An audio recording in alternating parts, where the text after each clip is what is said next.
Good morning. Now we enter to the second section of P.B. Shelley.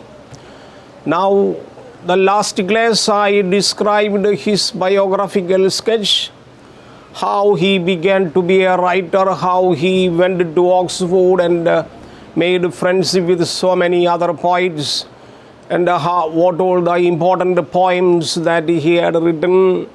Now, Sarah Pound says Shelley will be incomplete without studying Sidney. Means what? His close associate was Sidney, who has been a very popular writer. Shelley really worshipped Sidney, the Apology, his famous writing Apology. By reading this apology to poetry, Shelley was overwhelmed and became very happy. And from the reading and understanding of apology by Sidney, Shelley concluded certain concrete pictures on poet. And he says poet means that can also be used as a verbal element. We consider poet is a noun, but it can also be converted to verb. And Shelley says its meaning is nothing but to make something. Poet means to make something. When it is written in the verbal nature, poet means to create something, to make something. That was the idea he got from apology. And in addition to this concept, he says, poet is a maker or creator. What do you call Srishti Kartav? Equivalent to Srishti Kartav, equivalent to the creator God. Poet is a maker. Poet is a creator. Poet is an enthusiast. And he gives you the realm of the field of creativity, he says. Poet is the only creator besides God, he says. God is the real creator. That everybody knows. But he says, besides God, if there is any another creator seen, that creator is poet himself. So poet is the creator besides God. A man speaking to man, and also he is the real poet, is the real man who speaks to man. No other type of conversation is between man and man. But the poet talks something. That means he talks to the man as a human being. All right.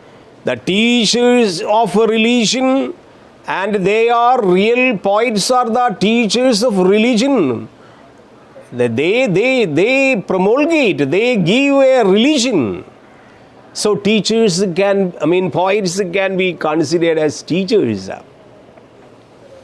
Nothing stops there. They are considered to be prophets.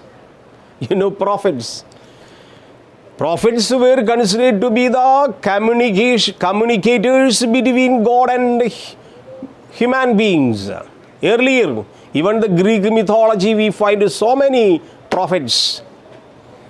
And these prophets were given a pedestal where they stand to see the communicator between God. Whatever God says, prophets easily know. They will communicate to the public. So, poet is a prophet. P.B. Shelley says. Shelley says, he is a prophet. He is a scholar. He is a teacher. Means what? He is everything. Means what? Shelley says, a poet is an all-rounder. A poet is an all-rounder. He wants to elicit the darkness from the human mind. He wants to lead the human being to the correct truth. And the truth is love, and love is truth. All right. So this is called, who is a poet? According to Shelley, sometimes you will be asked. Then you have to say, he is a maker, he is a creator, he is a man who is speaking to man, he is a teacher of religion, he is a prophet, and he is a philosopher, he is a scholar, he is everything. And not rhyming and versifying make a poet.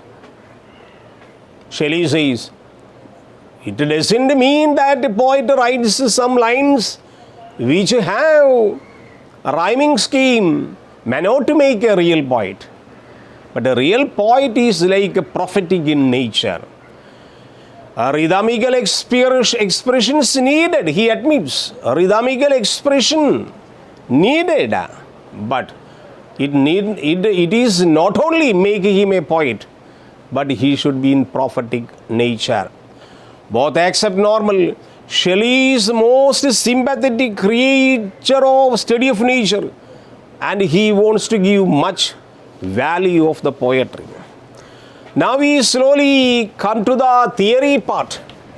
All right, theory. All right, what is the theory of his poetry? We'll go to definition, we'll go to techniques, we'll go to diction, go to concept of poetry, function of poetry. All these are related to naturalistic theory. First point you keep, poetry and images of perfection. This is what is important point. Shelley means poetry and images. They are of perfection. If not perfection, images doesn't, your imagination doesn't have any idea. Imagination displays inner life of things. Point, copy down. All the imagination, what you studied in Coleridge, primary imagination, secondary imagination, Shelley says, imagination stands for inner life of things. It is meant for inner life. Poetry purges our inward sight. Everybody, as a human being, as a reader, has an inner sight. This inner sight is purified. Purges means purify. Our inner sight is being purified by reading and enjoying beautiful poetry. So it has a function of purification. It has a function of purification, purging. So the poet is the one who participates in the eternally infinite and the one. It represents a romantic approach. That may be also one of the important points. It should have a romantic approach. Like Wordsworth, Shelley is romantic. So we should get an idea. Once a poem is written by Shelley, like a poet, it would purge, means it would purify our inner sight. Our inner sight is to be maintained. All right, he says, one of the, as you know that, all right, in our life is turmoiled everywhere in lot of troubles and happenings. All these struggles of the mind and deformities of human being can be purged and purified by the way of reading and enjoying beautiful poem, as if Shelley reports. Like that Wordsworth, once we are totally desperate, once we are totally dejected and disillusioned, we will be transported to the world of nature, where we get peace and quiet and solitude, where we can easily forget our troubles in our life. That is the mission and vision of poetry. That is the mission. So simply writing 2, 3 to 4 to 8 lines may not make a poem. but it would purge our purity. It would purify our thoughts in the mind. That Shelley congregates with Wordsworth. Poetry is accompanied with pleasure. That is another idea. This is theory of Shelley. Pleasurable activity. Never think about, he says in one of the poems, never think about the past, because past gives you tears. Never think about the future, because it would give you fear.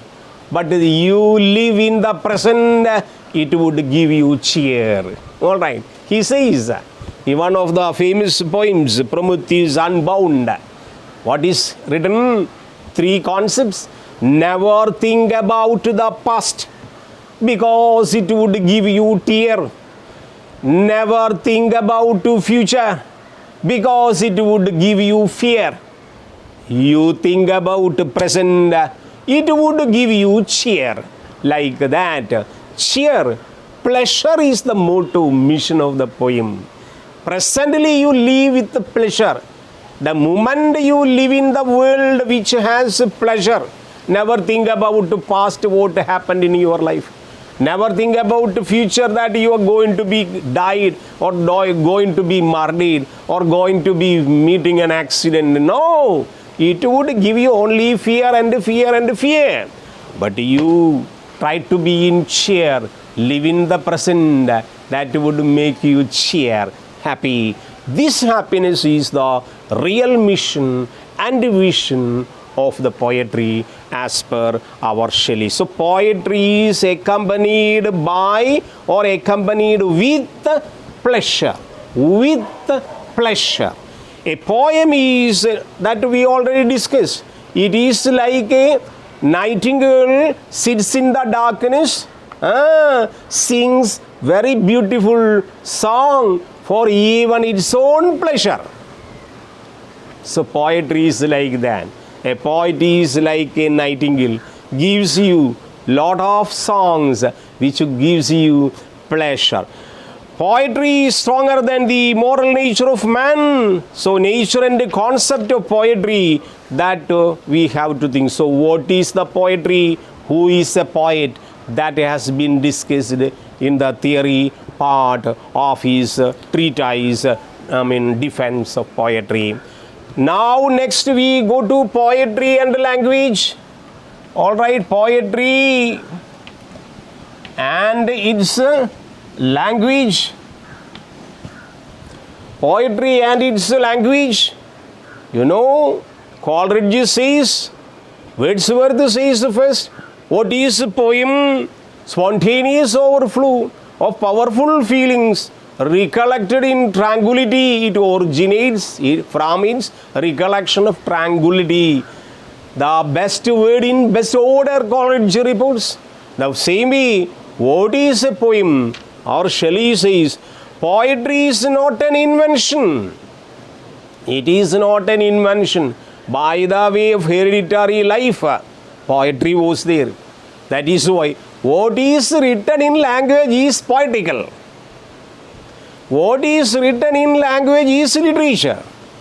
What is written in poem, what is written in language is literature, like that. What is written in with certain rules and regulations and rhyme scheme will be considered as a poem, Shelley says. It should give birth to imagination. Language is rhythmical. A good poem is an organic unity of form and content. He says that you may copy down. A good poem is an organic unity of form and content. They are inseparable. They are inseparable. We cannot separate it. They are inseparable. So, translation of great work lose originality. Some people, particularly in the age of reason, before romantic revival, so many poets were there, blindly copied down the stories and images and ideas from epics. There had been a trend during the age of reason, Augustus age of reason.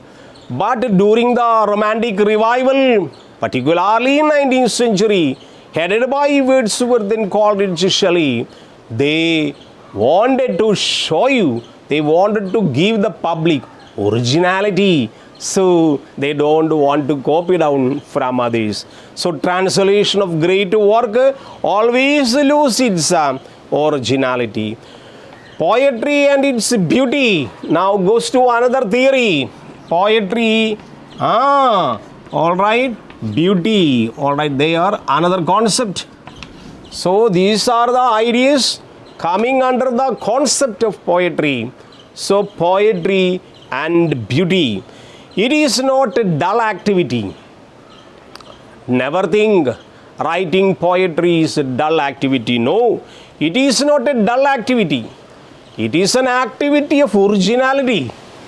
It is an activity of the mind to give you consolation. It gives you the pleasure. Not merely the pleasure, the vision of your life will be different. Suppose you read Wasteland, a poem written by T.S. Eliot, that you come in with a type of concentration that you read and enjoy, definitely your vision of life will be different. Like that, Skylark, Prometheus Unbound, West Wind. Suppose you read in the real sense from the beginning to the end with very curiosity, that sometime damn sure our life will be different. So it is not a dull activity. It is created by the imperial faculty of creation. What does it mean? Imperial faculty. We have a very imperial faculty in our mind that would elicit. Poet stands for truth. This is called beauty, and the truth is beauty. Beauty is truth. All right. John Keats says, beauty is truth, and truth is beauty. In the same way, a poet stands for truth means whatever he touches, whatever he writes will be beautiful because he is a truthful person. So poet is truthful person. Poem is splendid expression of this truthful idea.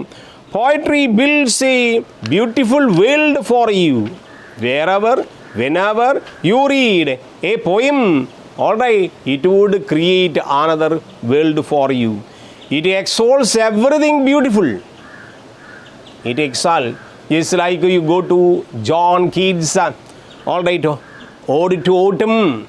All right, the beginning lines of the poem Autumn gives you plenty nature of the season autumn. The poetry is the total mellowness that we find. Just like getting an impression, you go to Shaktan market or Guruvayur market, getting all the shops having fruit shops having in a very big queue like in a narrow line with all shops showing mellow color of fruits, and these color of fruits which would makes your tongue watered because of the apples, different types and colors, mangoes, pineapples, oranges, lemons, and watermelons. All these are there kept in, and we feel just like even though we have no money to buy them, we feel that we have taken apple in our tongue, in our mouth. So this such pleasure. So even you do not really understand the poem, just like the man who doesn't eat apple will get an pleasure of eating apple. In the same way, you get the pleasure of reading, understanding a poem. Poetry aims at the communication of the wisdom which is mingled with delight. So everybody has poetic mood where you will get the real fact of understanding that So poetry and perfection. That is another concept he says. Poetry and perfection. All right. Perfection. So poetry which gives you perfection, that things that you come across, all the areas of poetry. So poetry is and perfection. It stands for perfection, embodies, that means a divine light. There will be a divine power. That is why poet says poet is the creator besides God. So once he writes a poem enjoyed by the people, you will get what? Delight, pleasure. What pleasure? What delight? Divine. What divine means? Godly. Godly means heavenly. All these pleasures will be just like Homer reveals the truth and beauty, friendship and patriotism. Shelley says, our sweet songs are those that tell of saddest thought. Copy down. Shelley remarked once, our sweetest songs are those that tell of saddest thought. If we have sad thoughts, that will be written and it will be turned to sweet. To him, King Lear, Shelley criticized King Lear as one of the best and foremost tragedy of Shakespeare, where we find what you call Dover Wilson says, the King Lear is more sinned than sinning. What does it mean? He says, I am sinned more than sinning. Means what? I did not do any sins. I did not commit any sins. But my all people sinned me. All people defeated me. All people cheated me. Means what? I am more sinned than sinning. In the way of life, we will have to face such a situation. All people will sin against us. We cannot sin against them. So we can say, we are sinned more than sinning. More means what? We did not deliberately do any sins, but all people cheated us, in the sense that. So King Lear says towards the end of the play, I am more sinned than sinning. Means what? All people cheated me and defeated me. Nobody was with me, but I did not do any sin against. To him, King Lear, one of the greatest tragedies of Shakespeare, most perfect specimen of dramatic art, he says. So, after reading King Lear, the great tragedy, Shelley says, it is the most perfect tragedy ever written in the realm of poetry. So, in the first concept of poetry, naturalist theory, he says poetry and images should be perfect. And its language, poetry and language should be made in the correct way. Poetry is not really an invention. Imagination gives birth of language. So language should be just like Wordsworth, just like Coleridge says, it should have a rhythm. The best word selected, best order, and to be kept in the order. That is correct. That we can see. But the language, just like Wordsworth says, language should be the language of common man. But P.B. Shelley says may be correct, but even though it is based on the divine power, if God gives divine power, that we can consider unity of form and content. The content of the poem is much judged. The right, just like simple lines of poem which would give, but you should understand the real philosophy. The third point, poetry and its beauty. Poetry is written for the beauty, and here we call, that is called subjectivity of the poem. Subjectivity is there. What is subjectivity? Whether you have studied Even so many poets are going in the nature, finding so many different objects and try to write objective poetry. But certain poets are there, they will consider such ideas will be kept in their mind as a subject, and their own personal experiences will be reproduced and they are written subjects. So poetry is a great expression of poet's own personality. So poet's own experiences. So subjectivity is created by Shelley. He says, so in all the poems there should be a subjectivity. Poetry should have a Platonic idiom. What does it mean, Platonic idiom? Here Wordsworth also used this idea, Platonic, which is immortal in the nature of love. It stands for perfection. Harmony, will and feeling results in virtue. Harmony is the truth. Harmony of the man with nature is Platonic. So once we are very harmonious to the nature, can consider it to be Platonic idiom. It is a subject of poetry. Poet expresses Platonic ideas and human pleasure. Poetry aims at the communication of the wisdom which is mingled with delight that we discussed. So these are the main points related to the concept of poetry by P.B. Shelley.